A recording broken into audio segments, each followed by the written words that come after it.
اور میرا آسمانی باپ بھی جانتا ہے کہ میری کون سی ضرورت ہے، اس کا بل آنے والا ہے، اس کا کرایہ آنے والا ہے، اس کی یہ پرابلم ہے، اس کا یہ مسئلہ ہے.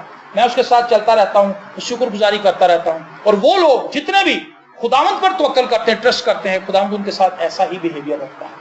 خداوند ان کو اسی طور سے بلیسنگ دے. میں نے خداوند سے ایک درخواست کی اور میں اسی کا طالب رہوں گا کہ میں ہمیشہ خداوند کے گھر میں رہوں اور اس کے جمال کو دیکھوں. ہاللیلویا. میرے اور آپ کے دل میں یہی خواہش ہونی چاہیے کہ وہ کون سا پل ہوگا جب میں خداوند کی حضوری میں حاضر ہوں گا، وہ کون سا ٹائم مجھے ملے گا جب میں خدا کا کلام پڑھوں گا، وہ کون سا وقت آئے گا جب میں خدا کی پرستش کروں گا، میں گیت گاؤں گا، میں اس کے نام کو عزت اور جلال دوں گا. اور اگر ہمارے دل میں ایک خواہش بنی ہوئی ہے، ہم یہ چاہتے ہیں، میں نے سنا ہے پادری صاحب اکثر کوشش کرتے ہیں اپنے کلام کے اندر، وہ یہ بات ضرور بتاتے ہیں کہ اگر آپ کا دعا کرنے کو دل نہیں کر رہا تو سمجھ لیں کہ معاملہ گڑبڑ ہے. اور زیادہ تر لوگوں کا دل نہیں کرتا دعا کرنا. ٹی وی دیکھنے کو دل کرتا ہے، میچ دیکھنے کو دل کرتا ہے، دوستوں میں بیٹھنے کو دل کرتا ہے، دعا کو دل نہیں کرتا. تو اس کا مطلب ہے کہ معاملہ خراب ہے. ہمیں اپنے آپ کو خدا کی طرف واپس لانا ہوگا، ہمیں توبہ کرنی ہوگی کہ خداوند ہم نے غلط رجحان کو اپنایا، اپنی زندگی میں غلط ترجیحات کو ہم نے پکڑ لیا، تو ہمیں معاف کر. میری دعا ہے کہ ہم سب جتنے بھی یہاں پر ہیں، خدا کا کلام سن رہے ہیں، خدا کی آواز سن رہے ہیں، خدا ہمیں یہ فضل عنایت کرے کہ ہم اپنی زندگی میں صرف اور صرف فقط اپنی زندگی میں صرف اسی کو دیکھیں اور خدا سے مدد مانگتے رہیں کہ خدا مجھے اپنے ساتھ چلنے کا فضل دے. اور اگر ہم ایسا کریں گے تو یقین مانیں بہت سے لوگوں کو ہم خدا کے جلال کے لیے جیت لیں گے. ہماری زندگی میں اتنی گواہیاں ہوں گی کہ لوگ ان گواہیوں کے سبب سے پوچھیں گے کہ تم کس طور سے برکت پا رہے ہو. ہم انہیں کہیں گے ہمارا اس میں کوئی بھی حصہ بکھرا نہیں ہے، یہ سب کچھ خدا کی مہربانی ہے. God bless you.